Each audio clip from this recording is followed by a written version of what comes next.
শিলিগুড়ির বাগডোগরার ব্যাংডুবি সেনা ছাউনির কাছ থেকে ফের এক বাংলাদেশি নাগরিককে গ্রেপ্তার করল সেনা পুলিশ। বুধবার ভোর ৫টা নাগাদ MIES মোড়ে সন্দেহজনকভাবে ঘোরাঘুরি করতে দেখা যায় আজিজুল ইসলাম নামে এক ব্যক্তিকে। জিজ্ঞাসাবাদে উঠে আসে সে বাংলাদেশের দিনাজপুর জেলার দামালপুর এলাকার বাসিন্দা।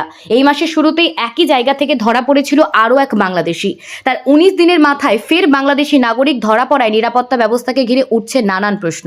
সেনা জওয়ানদের তৎপরতায় আজিজুলকে আটক করে জিজ্ঞাসাবাদ করা হয়। পরে সেনা পুলিশ এবং গোয়েন্দারা তাকে দফায় দফায় জেরা করে বাগডোগরা থানার পুলিশের হাতে তুলে দেন। বুধবার ধৃতকে শিলিগুড়ি আদালতে পেশ করা হয়। পুলিশ সূত্রে জানা গেছে, আজিজুল প্রায় ২০ দিন আগে সীমান্ত পেরিয়ে শিলিগুড়ি আসে।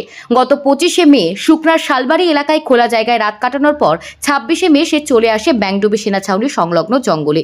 কেন সে শালবাড়ি থেকে ব্যাংডুবির মতো সেনা সংবেদনশীল এলাকায় এলো তার কোনো নির্দিষ্ট উত্তর দিতে পারেনি সে।